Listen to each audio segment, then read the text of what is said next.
Hello बुआ सब, तो कैसे हो आप सभी लोग। उम्मीद करते हैं कि अच्छे होंगे और अपनी अपनी पढ़ाई लिखाई कर रहे होंगे। देखो बुआ, क्या है कि हमारा क्या है कृषि चैप्टर चल रहा था, जिसमें हम लोग क्या है कि खेती बाड़ी के बारे में पढ़ रहे थे। खेती कैसे किया जाता है, कौन कौन सी फसलें कहाँ किस राज्य में किस तरीके से लगाई जाती है, और मतलब क्या है कि किस राज्य में किस फसल का उत्पादन सबसे ज़्यादा होता है। आज इसी के बारे में पढ़ेंगे कि हमारे देश में जो क्या है कि जो हरित क्रांति का जनक किसे कहते हैं, और बाकी जो खेती से रिलेटेड कुछ पॉइंट्स हैं जिस जो क्या है ऑब्जेक्टिव वगैरह में पूछा जाता है उसके बारे में। तो चलिए शुरू करते हैं। बाकी क्या है कि मेरा एग्ज़ाम था, इस कारण से क्या है कि एक दो दिन हम वीडियो वगैरह अपलोड नहीं कर पाए थे। देखिए, हमें जो कृषि यानी कि खेती से रिलेटेड जो हमारा ऑब्जेक्टिव सब है, मतलब बात करें छोटा छोटा पॉइंट, वो क्या क्या है। सबसे पहला तो है कि जो विश्व पूरे वर्ल्ड के बारे में बात करें तो पूरे आ, विश्व का हरित क्रांति का जनक किसे कहा जाता है। ठीक है, पूरे अगर विश्व की बात करें तो पूरे विश्व में हरित क्रांति का जनक किसको कहते हैं। वैसे यहाँ क्वेश्चन मार्क होगा, तो ये है इनका नाम, डॉक्टर नॉर्मल। ठीक है, डॉक्टर नॉर्मल गो। ठीक, इनका पूरा नाम है डॉक्टर नॉर्मल गो।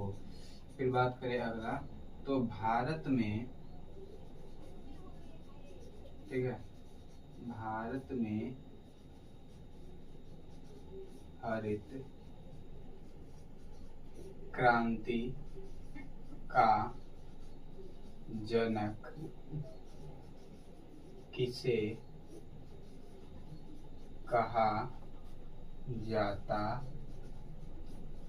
है। ठीक, भारत में हरित क्रांति का जनक किसको कहते हैं, तो डॉक्टर स्वामीनाथन को कहते हैं। ठीक है, तो इनका नाम हो जाएगा डॉक्टर स्वामीनाथन। हाँ, और एक और बात, क्या है कि जो हमारा फ़ोन है वो जब तक हम बीच में खड़े रहते हैं तब तक ये हमारे ऊपर फोकस करता है, और जब हम साइड हो जाते हैं तब क्या है कि ये बोर्ड पर को दिखाता है। ठीक है, क्योंकि जो हम सामने खड़े होते हैं तो पीछे वाला बैकग्राउंड क्या है, ब्लर हो जाता है।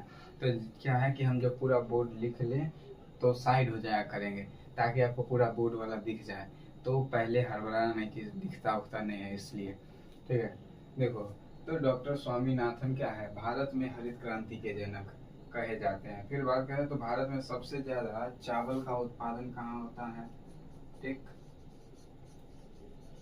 भारत में सबसे ज्यादा चावल का उत्पादन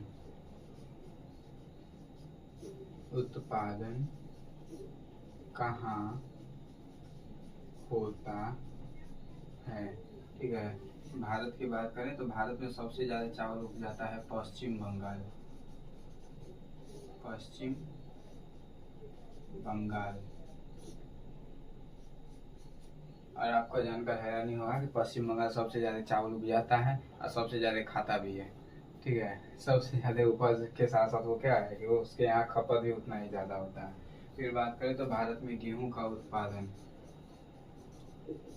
भारत में गेहूं का उत्पादन सबसे ज़्यादा कौन करता है।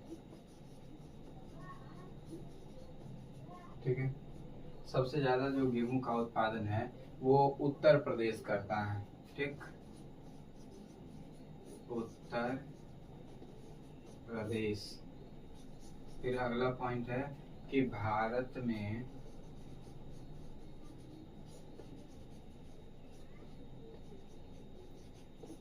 चाय का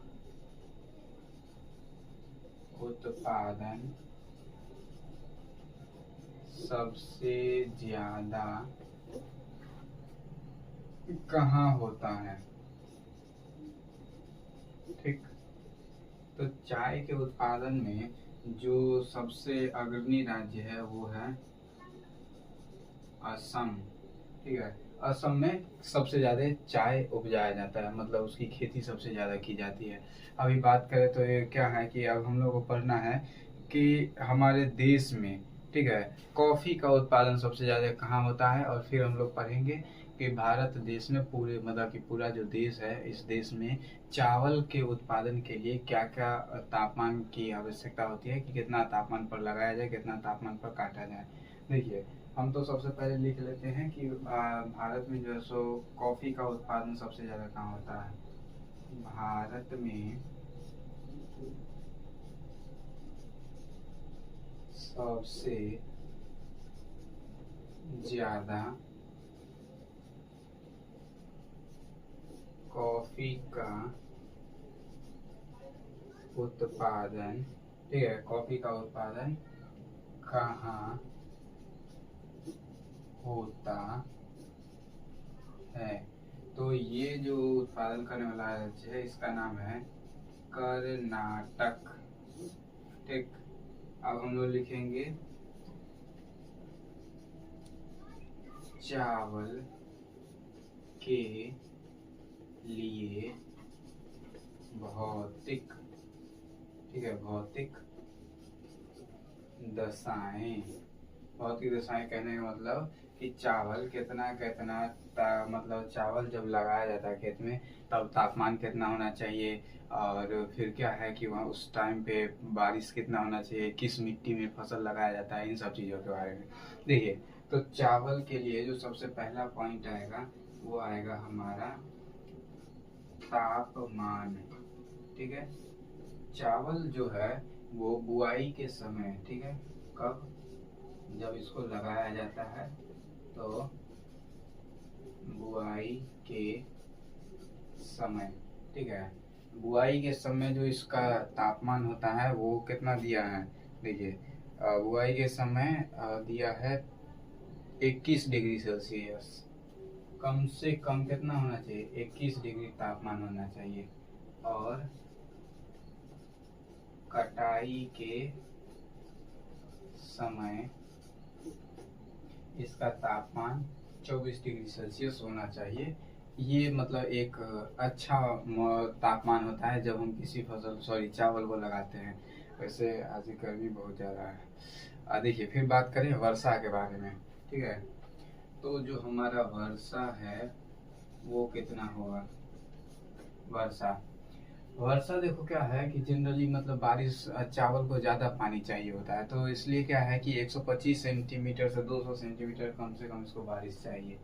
तो कितना हो जाएगा, 125 सेंटीमीटर से 200 सेंटीमीटर इसको क्या चाहिए, बारिश चाहिए, तभी फसल अच्छा होगा। फिर बात करें मिट्टी का, तो मिट्टी के कौन सी मिट्टी में उपजता है, तो यह इसके लिए जो उपजाऊ मिट्टी है वो हमारा जलोढ़ मिट्टी, ठीक, जलोढ़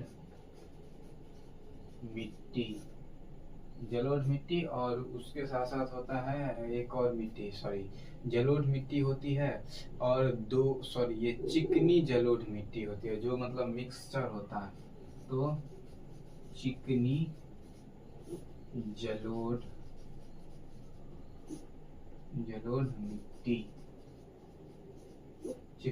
मिट्टी, तो ये दो तरह के मिट्टी होते हैं जहाँ पर हम क्या कर सकते हैं, चावल को अच्छा से उपजा सकते हैं। ठीक है, अब हम बात करें तो इसमें क्या है कि श्रम की भी आवश्यकता होती है। चौथा हमारा हो जाएगा कौन, श्रम, मतलब मेहनत कैसा लगता है, तो इसमें क्या है, मानव श्रम की आवश्यकता होती है, मानव श्रम। ठीक है, और हमारा पांचवा है पूंजी, क्योंकि कितना भी बड़ा कोई किसान हो फसल लगा रहा है तो उसको क्या है कि पैसे की आवश्यकता होगी, क्योंकि खेती करेगा तो भाई पैसा तो लगेगा ही। तो पूंजी भी अच्छा खासा लगता है। तो और उस पूंजी क्या है कि पूंजी हम पैसा किस में लगाते हैं, रसायन में, मतलब दवा के छिड़काव करते हैं उसमें, सिंचाई करते हैं उसमें, ठीक है, खरपतवार निकालते हैं उसमें। तो इन सब चीज़ों के लिए पूंजी की आवश्यकता होती है। तो हमारा लास्ट पॉइंट होगा पूंजी, ठीक। और पूंजी किस में, तो लिखा जाए रसायन, ठीक है, रसायन। उसके बाद सिंचाई,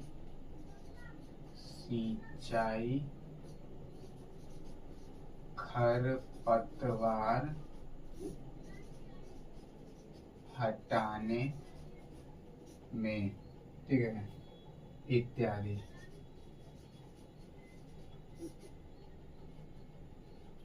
ठीक, ये मतलब कुछ ऐसे क्या है कि जगह है जहाँ पर हमें क्या है कि पैसे की आवश्यकता होती है।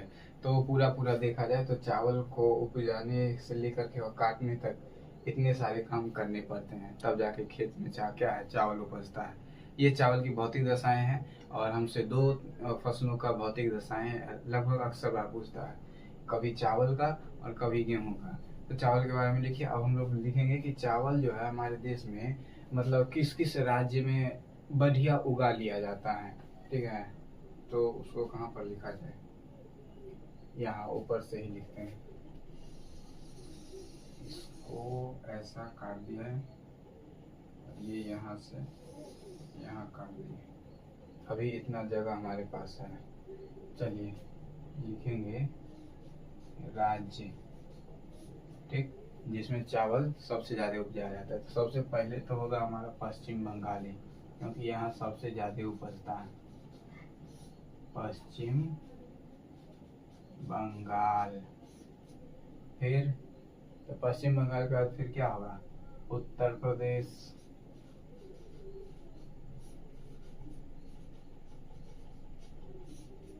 फिर तो उत्तर प्रदेश के बाद अपना बिहार,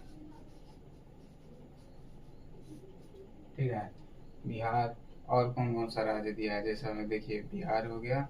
फिर बात करें तो हमारा आंध्र प्रदेश, ठीक, उड़ीसा,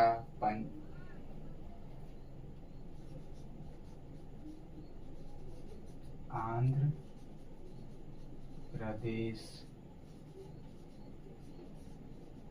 उड़ीसा इत्यादि। बहुत है, कितना लिखोगे, हर राज्य में कुछ ना कुछ क्या है, उपज हो ही जाता है। फिर बात करें तो अब है हमारा गेहूं, ठीक है। तो हम लोग गेहूं हेडिंग लगाएंगे, ठीक, गेहूं। अब बात करेंगे गेहूं के तापमान के बारे में। तो वैसे गेहूं के बारे में डायरेक्ट हमें क्या है कि क्या दिया है कि गेहूं जो है इसके उपजाने के लिए जो बुआई के समय तापमान होता है वो 10 डिग्री सेल्सियस होना चाहिए। तो हमारा पहला पॉइंट जो है तापमान, कब,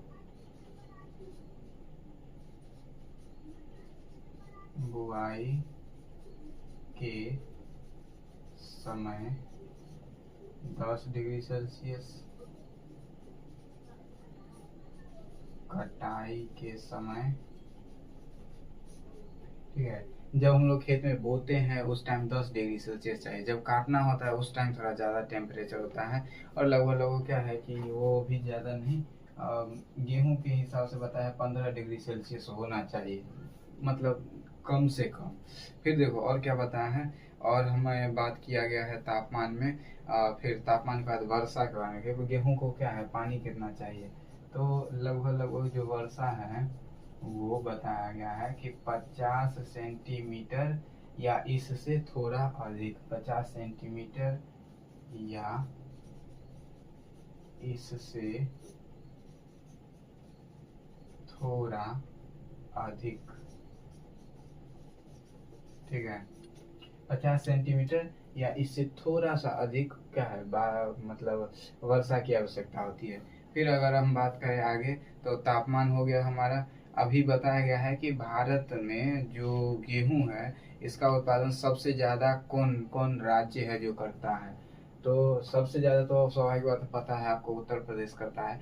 लेकिन उसके अलावे भी तो उसके अलावा अगर हम बात करें राज्य के बारे में, तो राज्य में हो जाएगा पंजाब, उत्तर प्रदेश, ठीक है, पंजाब, उत्तर प्रदेश, हरियाणा, ठीक, हरियाणा। और बिहार भी आता है, लेकिन उतना बिहार में क्या है, गेहूं के उत्पादन के बारे में नहीं बताया गया है। तो हमारा यही हो जाएगा 3 राज्य, और इसी में हम लोग लगाएंगे इत्यादि, ठीक। अब राज्य हो गया। अभी हमसे पूछा गया है कि पूरे विश्व के हिसाब से देखें तो विश्व में सबसे ज्यादा गेहूं का उत्पादन कौन करता है। तो पूरे विश्व में सबसे ज्यादा जो गेहूं का उत्पादन करने वाला देश है वो चीन है। एक हमारा यहाँ से पॉइंट बनता है कि पूरे विश्व में सबसे ज्यादा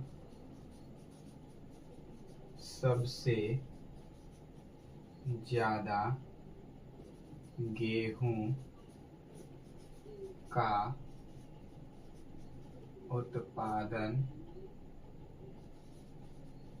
करने वाला देश कौन है, चीन, ठीक।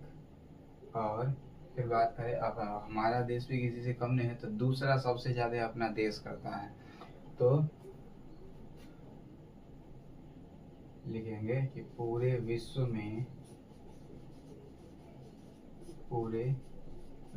में दूसरा, ठीक है, दूसरा सबसे ज्यादा गेहूं का उत्पादन करने वाला देश वो कौन है, भारत, ठीक। तो सबसे ज्यादा पूरे विश्व के हिसाब से बात करें तो हमारा चीन हो जाएगा, और भारत के हिसाब से बात करें, सॉरी, हाँ, दूसरे नंबर पर क्या है कि हमारा भारत है जो गेहूं के उत्पादन सबसे ज्यादा है। फिर क्या है कि बात किया जाए तो ये बताया गया है कि पूरे भारत में जो यूपी एक अकेला ऐसा राज्य है जो लगभग 1/3 गेहूं का उत्पादन अकेले करता है, ठीक है। ये सब जानकारी के लिए है। अभी हम लोग बात करेंगे आगे मोटे अनाज के बारे में कि मोटा अनाज क्या होता है। देखो हमारा अगला पॉइंट है मोटे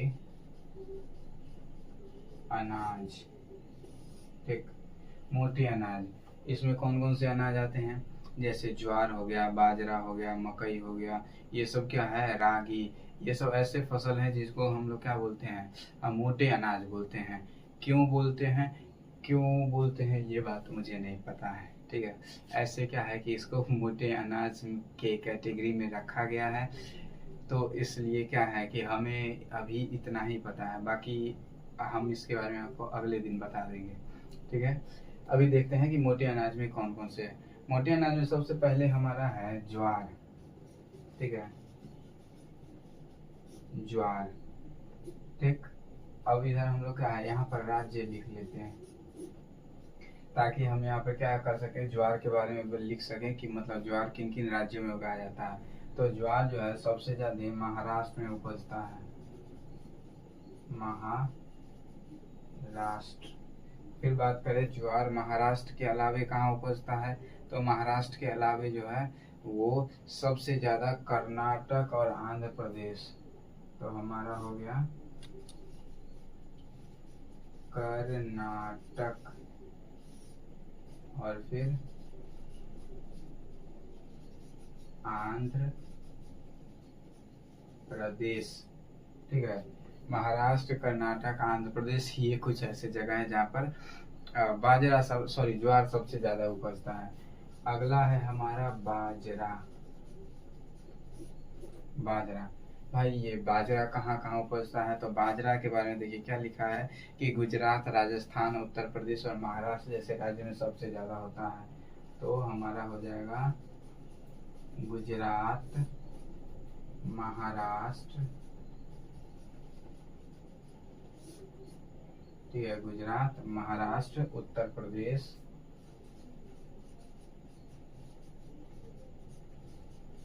ठीक है, गुजरात, महाराष्ट्र, उत्तर प्रदेश, और एक राज्य है हमारा राजस्थान।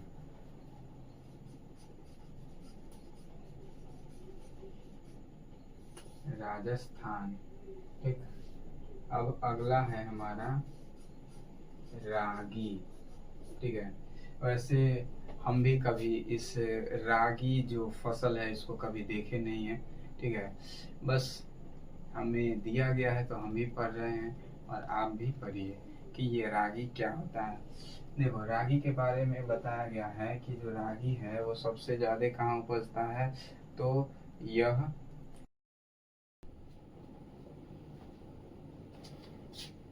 देखो हम लोग कृषि चैप्टर पढ़ रहे थे, और इससे पीछे वाला वीडियो जो आप थोड़ा देर पहले देखे थे उसमें क्या है कि कुछ दिक्कत आ गया था, इसलिए हम थोड़ी देर बाद इसको रिकॉर्ड कर रहे हैं।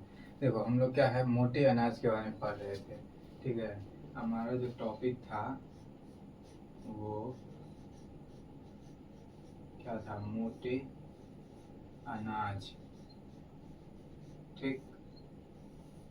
मोटे अनाज के बारे में पढ़ रहे थे कि ये जो मोटा अनाज है ये किस किस राज्य में और उगाया जाता है, और इसमें क्या है कि ऐसा कौन कौन सा फसल है जो मोटे अनाज में मतलब लगाए जाते हैं।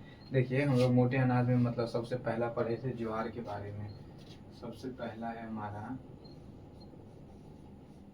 ज्वार। ठीक है। इधर हम लोग क्या है राज्य का नाम लिखेंगे ताकि पता चले कि किस किस राज्य में उगता है। तो ज्वार जो है वो सबसे ज़्यादा हमारा महाराष्ट्र में उगाया जाता है। ठीक। तो हमारा हो गया महाराष्ट्र। एक और बात क्या है कि जब तक मैं यहाँ पर मतलब घूमता रहता हूँ तब तक क्या है कि जो कैमरा का फोकस है वो मेरे ऊपर होता है, तो आपको पीछे वाला ब्लर दिखेगा। जब मैं फ्रेम से बाहर हो जाऊँगा तो फिर आपको क्या है कि सही सही दिखेगा। तो अगर आपको न दिखे तो वेट करना कि हम जो लिख रहे हैं लिखने के बाद हट जाए तो आप लोग लिखिएगा। तो देखिए, हमारा महाराष्ट्र है, फिर आता है कर्नाटक। ठीक है, कर्नाटक, और हमारा फिर आएगा गुजरात। मतलब आप समझ रहे हो कि जो ज्वार है वो महाराष्ट्र, कर्नाटक, गुजरात इन सभी जगहों पर क्या है कि अच्छा उगाया जाता है। ठीक है। फिर जो दूसरा हमारा मोटा अनाज है उसका नाम है बाजरा। ठीक। आप लोग सुने होंगे कि बहुत से लोग बोलते हैं कि बाजरे के जैसे मकई का रोटी होता है, गेहूं का रोटी होता है, ठीक इसी तरह क्या है कि बाजरे की भी रोटी होती है। तो बाजरा सबसे ज्यादा क्या है कि गुजरात, राजस्थान वाले इलाके में मिलता है, उगाया जाता है। मतलब गुजरात, राजस्थान। ठीक है, गुजरात, राजस्थान। उसका देखो और क्या दिया है, उत्तर प्रदेश और महाराष्ट्र। उत्तर प्रदेश, फिर है महाराष्ट्र। मतलब ये कुछ ऐसे राज्य हैं जहाँ बाजरा उगाया जाता है। फिर है हमारा अगला, सॉरी, अगला पॉइंट लिखने से पहले एक पॉइंट इसका ये भी बताया गया है कि यह, ठीक है, जो उगाया जाता है वो क्या है कि बलुआ मिट्टी में भी अच्छा उग जाता है। तो इसे क्या है कि यह बलुआ मिट्टी में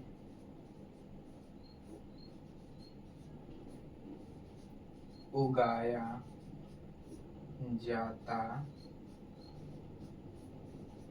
है। ठीक। मतलब इसे हम लोग किस में उगाते हैं, बलुई मिट्टी में, मतलब अच्छा उपजता है। फिर है हमारा अगला रागी।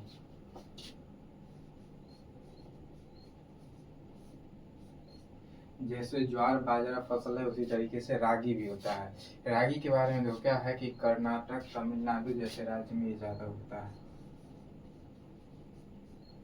कर्नाटक, तमिलनाडु।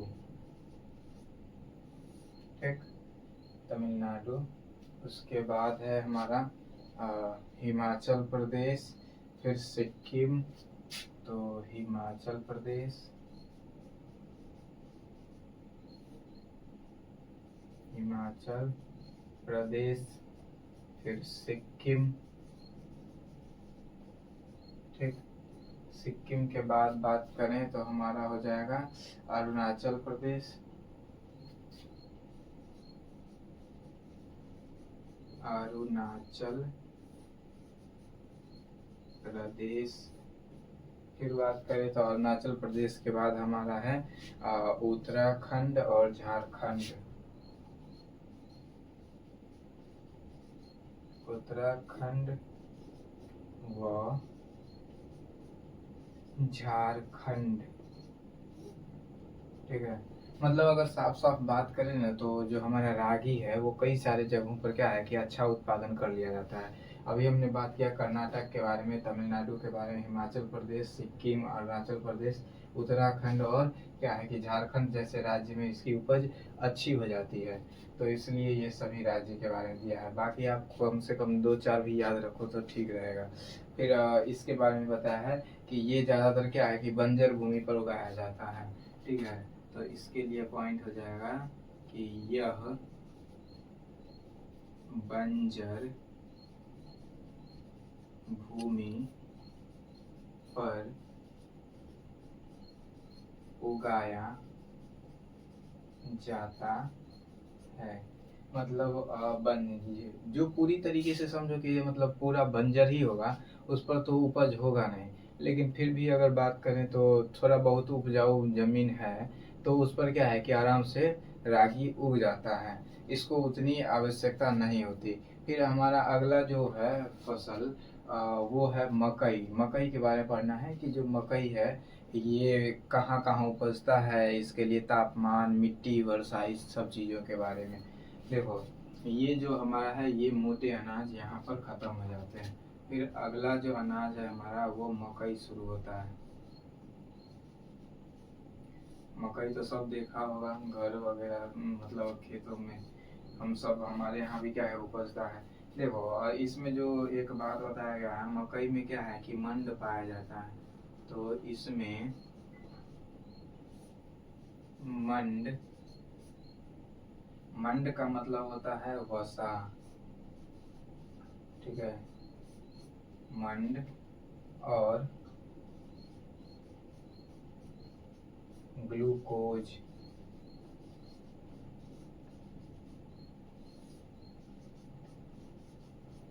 पाया जाता है। यानी कि आप देखे होंगे कि जो मतलब क्या है कि ऐसे बात करें जैसे जानवर देखते हैं तो जानवर को क्या है कि मकई खिलाया जाता है, ठीक है। तो मकई खाने के बाद क्या होता है कि उसका शरीर बहुत, मतलब देखा जाए तो बहुत फुर्तीला भी होता है और मजबूत भी रहता है। तो इसके लिए क्या है कि वो खाता क्या है, तो ज़्यादातर आप देखे होंगे कि जानवरों को ज़्यादातर क्या है मकई खिलाया जाता है। मकई इसलिए क्योंकि मकई में होता है मंड, ठीक है। मंड मतलब होता है वसा, इसको साइंस के भाषा में मंड बोलते हैं। वसा और ग्लूकोज मतलब बहुत अच्छा होता है। और अगर बात करें इंसान भी अगर मकई खाए तो क्या है कि उतना जानवर की तरह ताकतवर हो सकता है। तो आप लोग ट्राई करना। बाकी देखो इसके लिए बात करें तो यह कैसा फसल है, तो यह रबी और खरीफ फसल है। मतलब क्या है कि ठंडा और गर्मी दोनों में उपज जाता है। तो यह रबी और खरीफ फसल है, ठीक है। बाकी आपको खरीफ फसल, रबी फसल किसको कहते हैं ये बताए हुए हैं। और फिर बात करें इसके लिए तो हमारा पहला पॉइंट होगा तापमान, कि किस तापमान पर इसको क्या है खेत में लगाया जाए। तो इसके लिए है जो तापमान है वो 21 डिग्री सेल्सियस से लेकर के और क्या है कि 27 डिग्री सेल्सियस तक तापमान होना चाहिए। मतलब वही समझिए कि 21-22 डिग्री सेल्सियस तापमान है उस टाइम आप इसको खेत में लगा दे दीजिए, और 26-27 डिग्री सेल्सियस पर लोग काट लेता है। लगभग क्या है कि देखा जाए तो गर्मी का मौसम ही ज़्यादातर रहता है, तभी हम लोग मकई लगाते हैं। फिर हमारा दूसरा है मिट्टी। कैसा मिट्टी होना चाहिए, मिट्टी। तो मिट्टी होगा दोमट मिट्टी। दोमट मिट्टी समझते हो? दोमट मिट्टी का मतलब होता है कि एक तो होता है भुरभुरा सा मिट्टी, जो मतलब ऐसे देखा जाए कि क्या है कि बहुत उपजाऊ होता है, और एक मिट्टी ऐसा होता है जिसमें चिकनी और सॉरी बलुई मिट्टी भी थोड़ा क्या है कि मिक्स होता है। तो ये जो मिक्सचर वाला मिट्टी है ना, इसी को हम लोग क्या बोलते हैं, दोमट मिट्टी बोलते हैं। ठीक। तो हमारा क्या है कि मिट्टी कैसा होना चाहिए, दोमट मिट्टी। और जो क्या है कि हमारा तीसरा बात है वर्षा, पानी कितना चाहिए। तो वैसे क्या है कि मकई में पानी बहुत ज़्यादा लगता है, तो मकई में जो बारिश है वो लगभग 75 सेंटीमीटर से क्या है कि 75 सेंटीमीटर से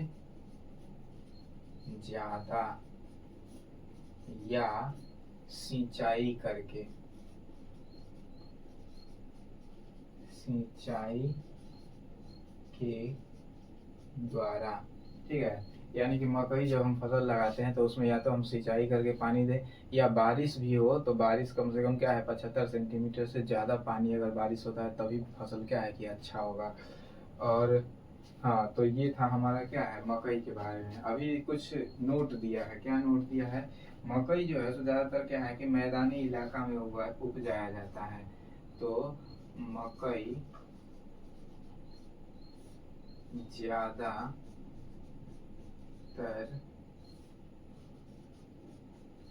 मैदानी इलाके में उगाया जाता है, ठीक है।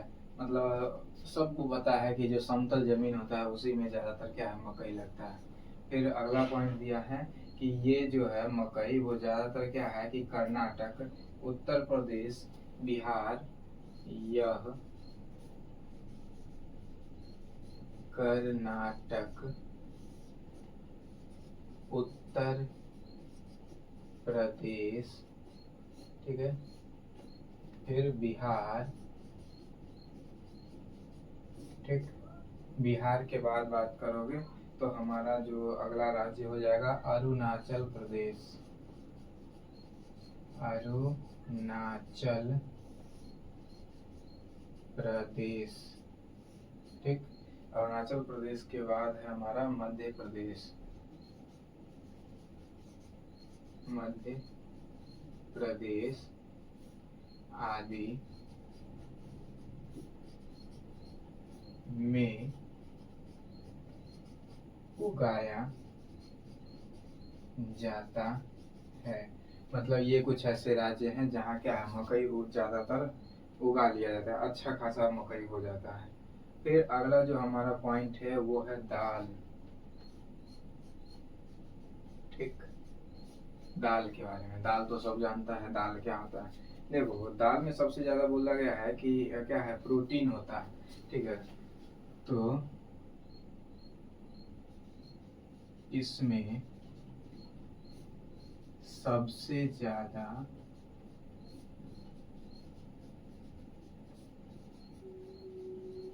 प्रोटीन होता है, और वो भी मसूर दाल में। किसमें? मसूर दाल में सबसे ज्यादा प्रोटीन होता है, प्रोटीन होता है, ठीक है। मसूर दाल में सबसे ज़्यादा प्रोटीन होता है। और फिर बात करें फसल का तो यह भी क्या है कि यह एक रबी एवं खरीफ फसल है, ठीक है। ये कैसा फसल है, तो रबी एवं खरीफ फसल है। अभी क्या है कि इतना बात लिखो, ठीक है। फिर हम लोग इस साइड और लिखेंगे, तब तक के लिए लिखते हैं इसको, लिखो।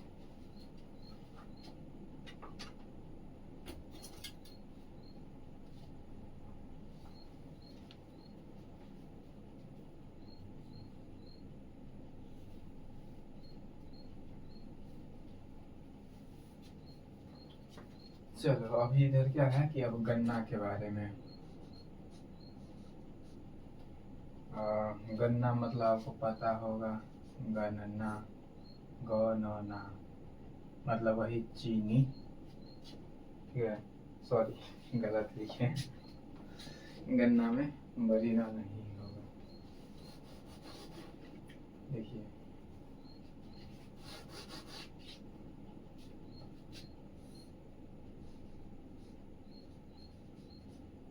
गन्ना हमारा अगला फसल, ठीक। गन्ना के बारे में पूछा है कि क्या है कि यह बांस की प्रजाति है। सबसे पहला पॉइंट तो हमारा ये हो जाएगा कि यह क्या है, बांस की प्रजाति है, ठीक है। देखो बांस की प्रजाति इसलिए क्योंकि अगर गन्ना का पौधा देखोगे और बांस का पौधा देखोगे तो दोनों का जो बनावट है, पौधे की जो लंबाई है या उसका बनावट है, दोनों लगभग लगभग देखने में एक जैसा लगता है। इसलिए क्या है कि गन्ना को बांस की प्रजाति में रखा गया है। फिर अगला जो बात है हमारा वो इसके बारे में भी क्या है कि तापमान वगैरह के बारे में जानना है। तो हमारा तापमान क्या होगा गन्ना लगाने का, तो गन्ना लगाने का तापमान वही 21 डिग्री सेल्सियस से 27 डिग्री सेल्सियस, जितना मकई उतना ही गन्ना के लिए तापमान। वर्षा, तो इसके लिए जो बारिश है वो कम से कम कितना चाहिए, 75 से 100 सेंटीमीटर, 75 सेंटीमीटर से 100 सेंटीमीटर बारिश चाहिए। और तीसरा बात है हमारा मिट्टी की, मतलब कैसी मिट्टी में इसका क्या है कि उत्पादन होता है। तो ये जो मिट्टी है वो क्या है कि यह सब मिट्टी में उपज जाता है, ठीक है। सभी प्रकार की मिट्टी, ठीक है, सभी प्रकार की मिट्टी में उगता है। मतलब इसको कुछ मिट्टी से उतना ज़्यादा खास फर्क नहीं पड़ता है। अगर आप देखोगे तो थोड़ा बहुत आप ज़्यादातर देखो क्या है, वैसे गन्ना को भी पानी की आवश्यकता होती है, तो ये बहुत कम आप देखोगे कि बलुई मिट्टी में उपजा है। बाकी उसके अलावा सारा मिट्टी में ये क्या है आराम से उग जाता है, ठीक है। तो हमारे यहाँ पर गन्ना हो जाता है ख़त्म। अब गन्ना के बाद देखो क्या पढ़ना है, गन्ना के बाद है तिलहन, यानी कि वह फसल जिससे हम तेल का उत्पादन करते हैं। तो अगला है हमारा तिलहन। तिलहन में कौन कौन आएगा, तिलहन के बारे में बताया कि भारत में सबसे ज्यादा तेल मूंगफली से प्राप्त किया जाता है। और ये पूछता है भारत में सबसे ज्यादा तेल मूंगफली से प्राप्त किया जाता है, ठीक है। उसके बाद बात करें अगला, तो इसका क्या है कि साबुन या क्रीम बनाने में भी उपयोग होता है। इसका साबुन या क्रीम बनाने में भी प्रयोग होता है, ठीक। तो तिलहन से हम क्या क्या करते हैं, तिलहन अगर भारत में बात किया है तो सबसे ज़्यादा तेल है मूंगफली से निकाला जाता है। बाकी इसका उपयोग साबुन और क्रीम बनाने में भी करते हैं हम लोग। फिर अगला बात हमें ये बताया गया है कि भारत में जो तेल है वो किस किस चीज फसल से निकाला जाता है। तो भारत में मूंगफली, भारत में तेल मूंगफली, उसके बाद दूसरा नंबर पर आता है हमारा सरसों, उसके बाद है नारियल,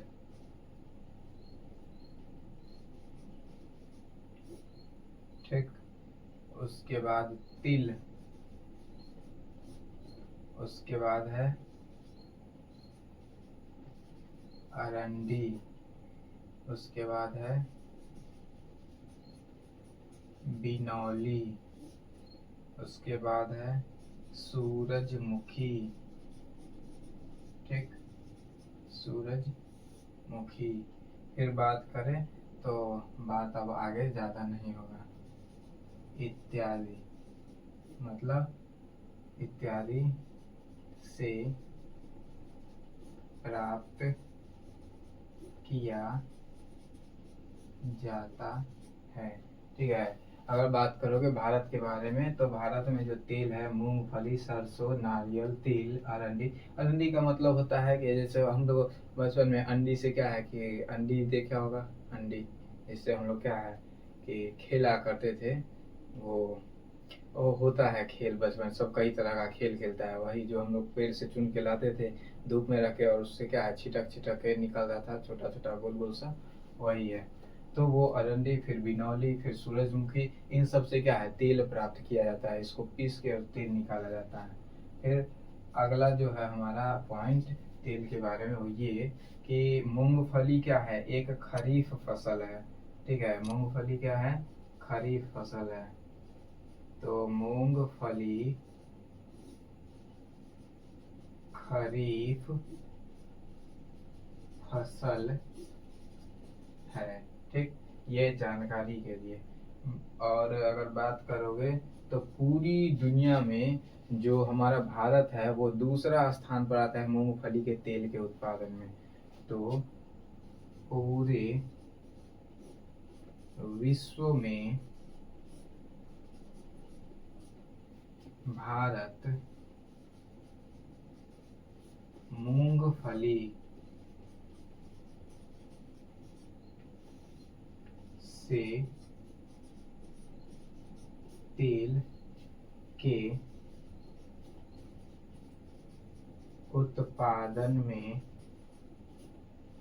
दूसरे स्थान पर है, दूसरे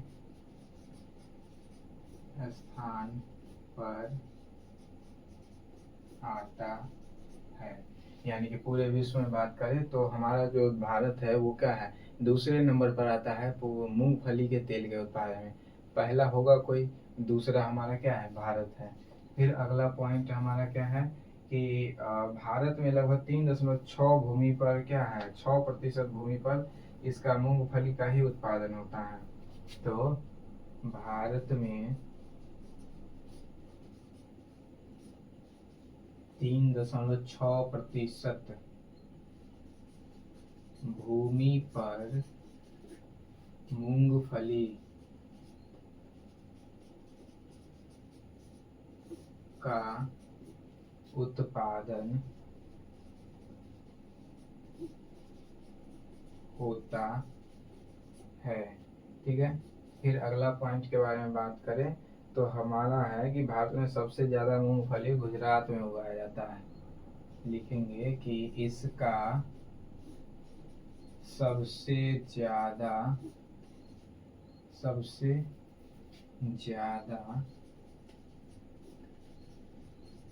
उत्पादन गुजरात में होता है। समझ में आया?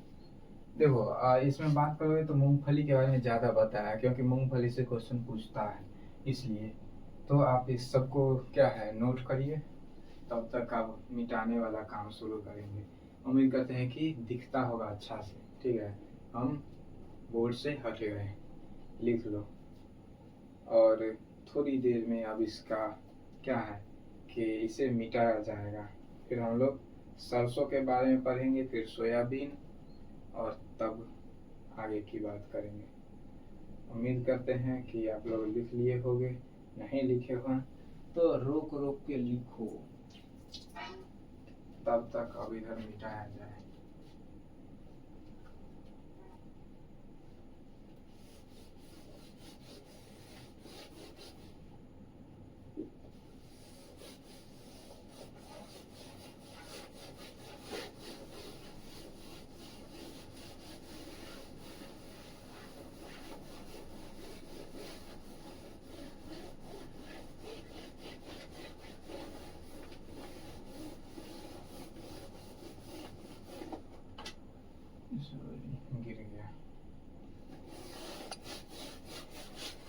देखो, उम्मीद करते हैं कि अच्छा से समझ में आता होगा और दिखता भी होगा। हमारा फ़ोन का कैमरा उतना अच्छा है नहीं, फिर भी थोड़ा बहुत इतना तो है कि रिकॉर्डिंग वगैरह कर लेते हैं।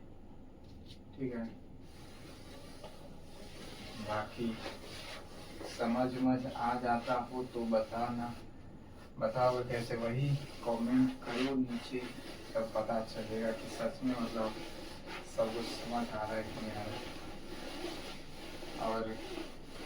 और भी जो पढ़ता लिखता है तुम्हारे साथ उसको भी बताया करो।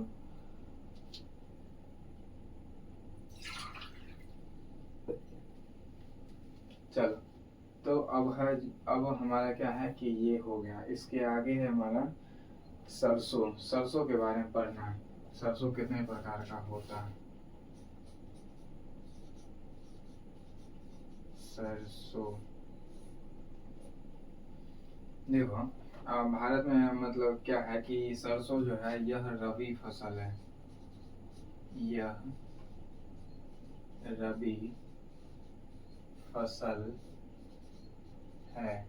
ठीक, फिर आगे बताया गया है इसके बारे में कि सरसों की जो प्रकार हैं, ठीक है, प्रकार, तो यह लगभग 3 प्रकार का होता है, 3-4 प्रकार का। पहला तो आपको पता होगा राई, राई सब जानता है। फिर उसके बाद हमारा सरसों खुद, सरसों के बाद होता है तोरिया, जिसको कि हम लोग तोरी कहते हैं। और फिर है हमारा तारा मीरा। तारा मीरा, ये इतने तरह का क्या है कि सरसों होता है। फिर अगला पॉइंट है हमारा कि भारत में लगभग 1/3 भाग पर इसको क्या है उगाया जाता है। तो भारत में इसका उत्पादन 1/3 क्षेत्र फल में होता है। ठीक है, फिर अगला बात इसके बारे में ये है कि प्रति हेक्टेयर सबसे ज्यादा क्या है कि सरसों का उत्पादन पंजाब और हरियाणा में होता है। ठीक है, प्रति हेक्टेयर सरसों का उत्पादन, प्रति हेक्टेयर सरसों का उत्पादन सबसे ज्यादा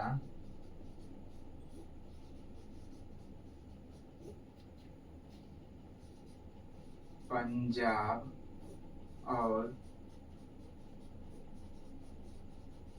हरियाणा में होता है। ठीक है, मतलब ऐसे बात करें कि मतलब खेत में जैसे हम लोग यहाँ होता है ना कि लोग कोई भी फसल लगाते हैं तो क्या है कि हिसाब लगाता है कि पर कट्ठा कितना उत्पादन हुआ। तो उसी तरीका से मतलब पंजाब हरियाणा दिल्ली के साइड जो क्या है कट्ठा में नहीं हेक्टेयर में बात किया जाता है। तो सबसे ज़्यादा प्रति हेक्टेयर जो है पंजाब और हरियाणा में फसल अच्छा हो जाता है, क्योंकि वहाँ का मौसम सरसों के लिए बहुत अच्छा अनुकूलित होता है। फिर अगला बात है इसके बारे में कि अगला बात है सोयाबीन के बारे में। ठीक, सोयाबीन। और हाँ, एक और बात, इस सबको आपको लिखना है और उसके साथ साथ क्या है कि पढ़ना है और याद रखना है। ये नहीं कि खाली हम लिखे बोले आप लोग टुकुर टुकुर देखो। तो सोयाबीन के बारे में क्या है कि मतलब भारत में सबसे ज़्यादा सोयाबीन जो है सो मध्य प्रदेश में उगता है। तो इसका सबसे ज़्यादा उत्पादन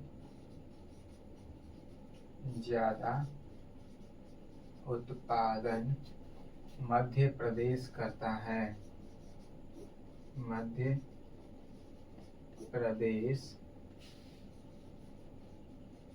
करता है।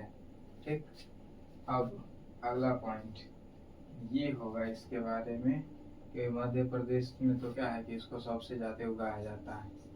फिर अगला है चाय के बारे में। सोयाबीन में इससे ज़्यादा कुछ नहीं है। चाय, तो चाय जो है सो सबसे ज़्यादा असम में उगाया जाता है। इसका सबसे ज़्यादा उत्पादन असम में होता है।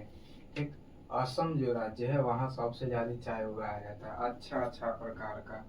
फिर बात करें तो इसमें जो है सो क्या है कि चाय पीने के बाद हमें एकदम से ऐसा लगता है कि मतलब जैसे किसी को नींद आ रहा है, ठीक है, एक कप चाय पीने के बाद क्या लगता है कि एकदम से मतलब पूरा फुर्ती आ गया। वो क्यों होता है? तो चाय में एक थीन नामक पदार्थ होता है, ठीक है, जो जैसे ही हम चाय पीते हैं तो चाय पीते ही वो जो थीन नामक पदार्थ है वो आदमी को क्या है कि तुरंत फुर्ती में ला देता है। क्या है, सारा थकान एकाएक क्या है कि ऐसा लगता है कि खत्म हो गया। तो उसी के कारण तो इसलिए लिखा जाता है कि चाय में या इसमें थीन नामक रसायन, ठीक है, थीन नामक रसायन पाया जाता है, पाया जाता है जो या पाया जाता है जिसके पीने से हल्का ताजगी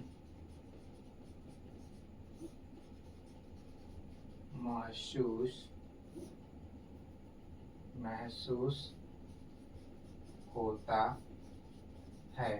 ठीक, देखो को मतलब क्या है कि चाय पीने के बाद जो हमको हल्का सा फुर्ती जैसा महसूस होता है या पीने का लगता है कि हाँ अब दिमाग फ्रेश हो गया। तो ये किसके कारण होता है? ये क्या है कि मतलब चाय में थीन नामक रसायन होता है। थीन नामक क्या है कि एक पदार्थ होता है। तब तो लोग बोलता है कि चाय मतलब हर किसी को नहीं पीना चाहिए, क्योंकि आदत अगर लग गया चाय का तो बहुत खराबी करता है, इसलिए। ठीक है, तो ये है चाय के बारे में। फिर बात करें तो इसे जो है तो सबसे ज़्यादा क्या है कि सबसे पहली बार चाय का उत्पादन 1880 में किया गया था। ठीक है, तो ये आपके बुक में भी लिखा है कि इसका सर्वप्रथम उत्पादन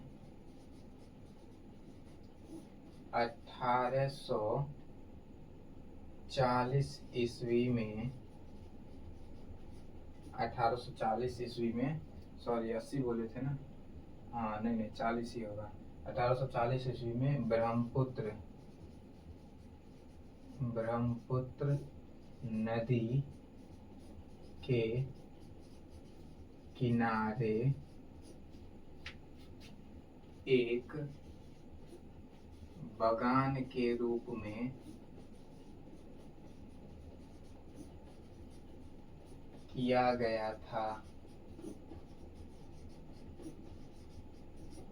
और ये क्या है, बहुत बार पूछा है कि सबसे पहली बार चाय कहाँ उपजाया गया था, किस नदी के किनारे। ठीक है, याद रखना।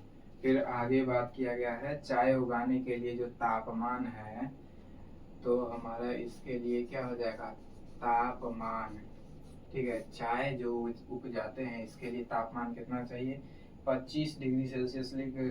जब इसको लगाया जाता है उस टाइम क्या है कि लगभग 25 डिग्री सेल्सियस के आसपास, और जब इसको काटा जाता है तब लगभग क्या है कि 3 डिग्री सेल्सियस। मतलब ऐसा समझिए ना कि गर्मी से क्या है कि ठंडा का मौसम जब आ रहा होता है तो उस टाइम इसको लगाया जाता है। ठीक है, जब लगाने वक्त क्या होना चाहिए, गर्मी का मौसम, और काटने वक्त क्या है कि ठंडा का मौसम। ठीक, फिर अगला बात किया गया है इसके लिए बारिश कितना चाहिए, तो वर्षा जो है कम से कम क्या है 200 सेंटीमीटर होना चाहिए। ठीक है, बारिश 200 सेंटीमीटर से 250 सेंटीमीटर, 250 सेंटीमीटर कम से कम बारिश होना चाहिए, तब जाके चाय का खेती अच्छा होता है। मतलब सीधे सीधे समझा जाए तो चाय का खेती बारिश के मौसम में होता है, बहुत अच्छा। चलो, ये चाय के बारे में हो गया। अगर आगे है हमारा कॉफी, अगला पॉइंट होगा कॉफी। ठीक है, कॉफी। तो कॉफी के बारे में बताया है कि इस सबसे ज्यादा कॉफी जो है वो कर्नाटक उत्पादित करता है। सबसे ज्यादा कॉफी कर्नाटक में उत्पादित होता है। कर्नाटक में सबसे ज्यादा कॉफी का उत्पादन होता है। फिर आगे बात किया गया है कि कॉफी का जो सबसे अच्छा प्रकार है, इसका सबसे अच्छा प्रकार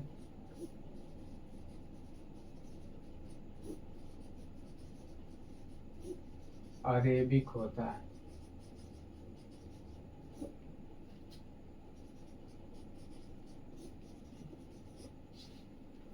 जैसे देखियो ना कि मतलब चाय में भी कई तरह का चाय आता है, तो लोग कहता है कि क्या है कि ये चाय अच्छा नहीं है, ये वाला अच्छा है, ये वाला अच्छा।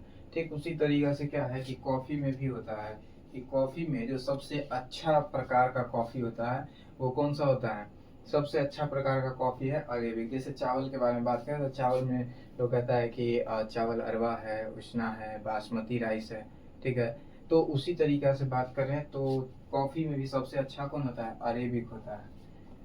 फिर आगे बात किया गया है किसके बारे में, तो भारत में इसका जो उत्पादन है वो लगभग लगभग दक्षिण भारत करता है, और वो भी क्या है कि 70%।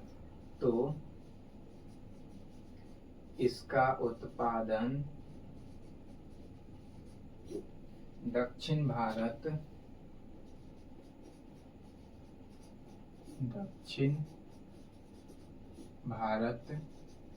लगभग क्या है कि 70% तक अकेले करता है।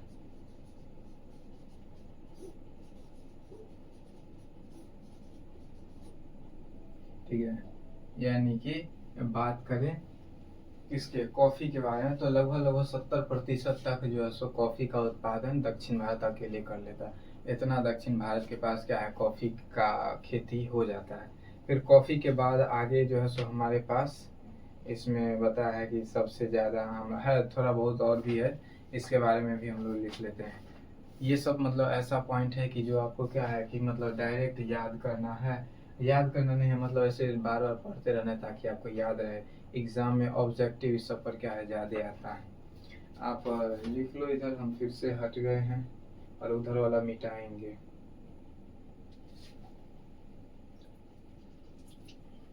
चलो,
चलो देखो, अब आगे है कुछ अलग अलग फसल के बारे में। ये यहाँ तक हमारा क्या है, कॉफी वगैरह सब खत्म हो गया।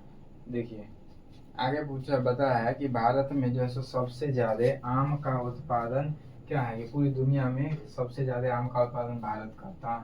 तो ये छोटा मोटा पॉइंट है, ठीक है। भारत पूरे विश्व में सबसे ज़्यादा आम का उत्पादन करता है।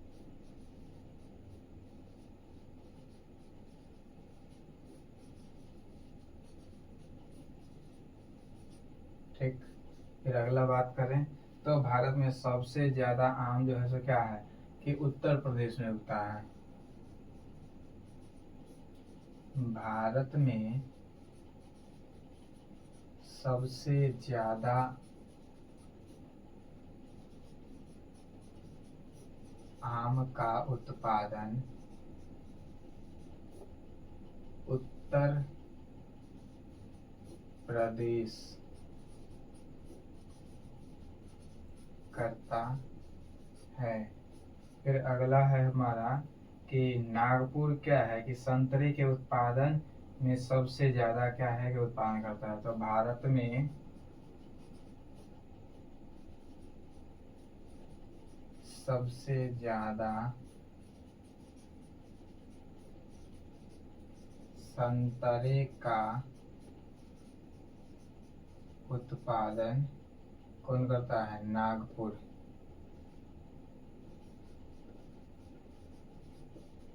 नागपुर करता है। फिर अगला है हमारा जो भारत में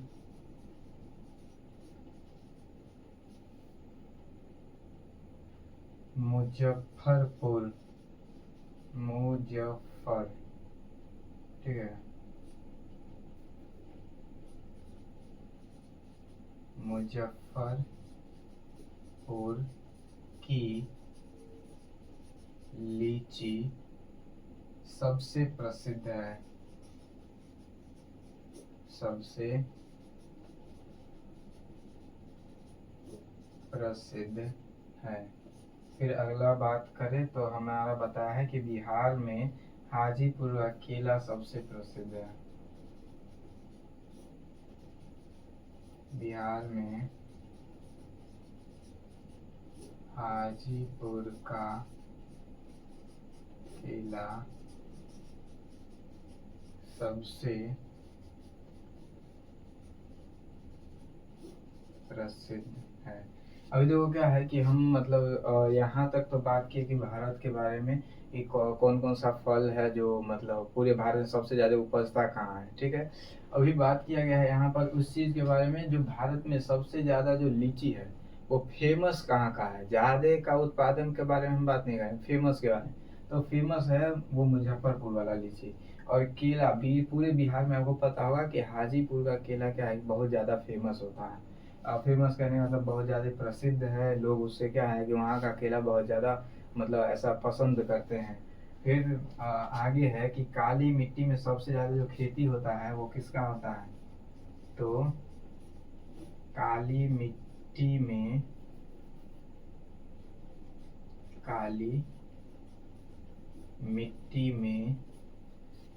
सबसे ज़्यादा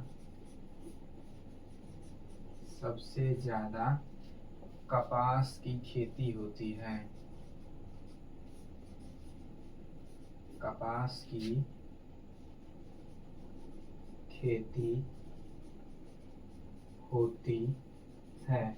मतलब ऐसे बात करें कपास की खेती मतलब समझ तो ना, रुई का जो खेती होता है जिससे सूती कपड़ा बनता है, तो उसका खेती सबसे ज़्यादा किस में होता है।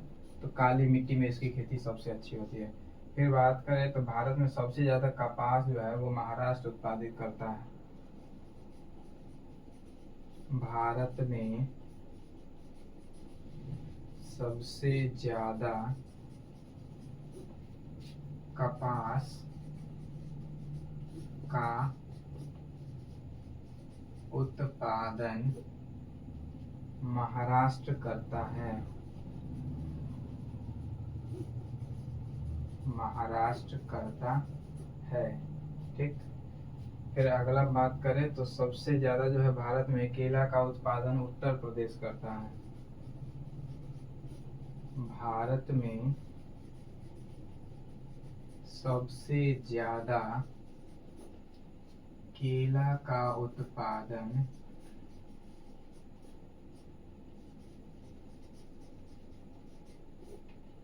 उत्तर प्रदेश करता है। ठीक है। फिर आगे बात किया गया है कि जूट का सबसे ज्यादा उत्पादन पश्चिम बंगाल करता है। जूट का सबसे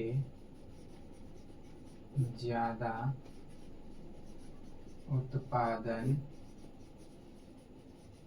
पश्चिम बंगाल करता है। ठीक। फिर अगला बात करें तो हमें बताया गया है कि जूट एक क्या है, रबी फसल है। ठीक। तो जूट क्या है, जूट एक रबी फसल है। ठीक। और रूट रबी फसल है और इसके सबसे ज्यादा जो उत्पादन है नदी किनारे, नदी के द्वारा बहा कर लाई गई मिट्टी में होता है। यानी कि इसका सबसे अच्छा उत्पादन, ठीक है, नदी के द्वारा बहाकर लाया गया मिट्टी में होता है। मिट्टी में होता है। ठीक है। सबसे ज्यादा जो है जूट का अच्छा उत्पादन बताए, नदी से जो मिट्टी बह के आता है, नदी से बहा हुआ बह कर आने वाला मिट्टी कैसा होता है, आप देखे होंगे कि जो नया जो मिट्टी होता है उसको खादर, पुराने मिट्टी को बांगर कहते हैं। तो वही बस जो खादर बांगर मिट्टी है उसी में इसका उत्पादन सबसे अच्छा होता है। और क्या है कि जूट का खेती ज़्यादातर पश्चिम बंगाल में होता है। तो आप जूट मतलब समझते हो, वही जो पटुआ जैसे चट्टी वाला बोरा बनता है उसी को जूट कहते हैं। अभी देखो लास्ट जो हमारा एक पॉइंट बचा है वो क्या है कि इसी तरह का वो हमारा एक ये है कि भारत का प्रथम कृषि एग्रीकल्चर पूसा यूनिवर्सिटी में है, जो क्या है कि बिहार में ही है। उसको भी हम लोग क्या है लिखेंगे। ये मात्र हमारा लास्ट टॉपिक बचा है।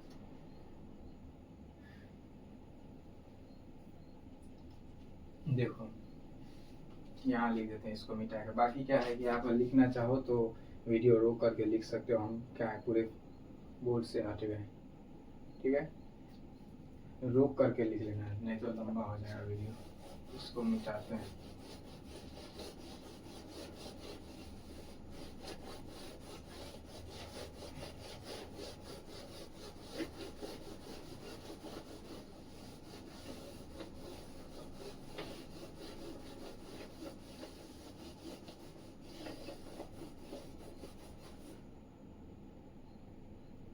बाकी बात किया जाए तो ये सब का सब क्या है कि डायरेक्ट मतलब आपको जानकारी के लिए समझने वाला बात इसमें क्या है, कुछ नहीं है।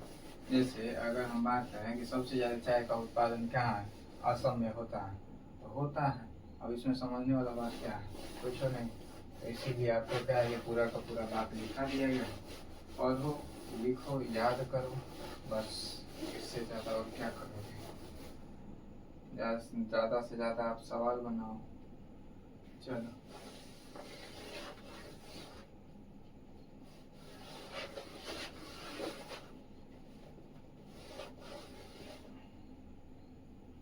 ये तो पूरा भीग गया, 1 मिनट रुक जाओ।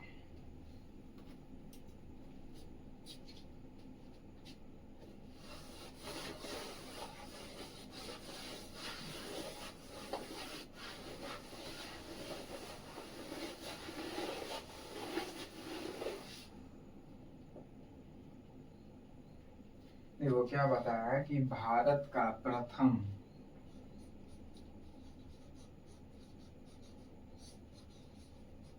भारत का प्रथम कृषि एग्रीकल्चर, ठीक है, भारत का प्रथम कृषि एग्रीकल्चर पूसा यूनिवर्सिटी है। पूसा यूनिवर्सिटी, ठीक है, इसका नाम है पूसा यूनिवर्सिटी है। और वो भी कहाँ है, जो बिहार के समस्तीपुर जिला में है।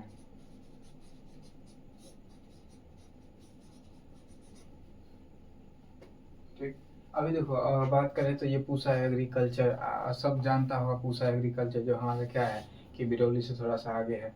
ये मतलब ऐसा मान के चलो कि जिस टाइम पे इसको बनाया गया था वो उस टाइम पे पूरे भारत का सबसे पहला एग्रीकल्चर था और सबसे बड़ा एग्रीकल्चर था। इतना बड़ा एग्रीकल्चर पूरे भारत में नहीं था। बाकी आज के टाइम पे बहुत सारा एग्रीकल्चर क्या है कि बना हुआ है।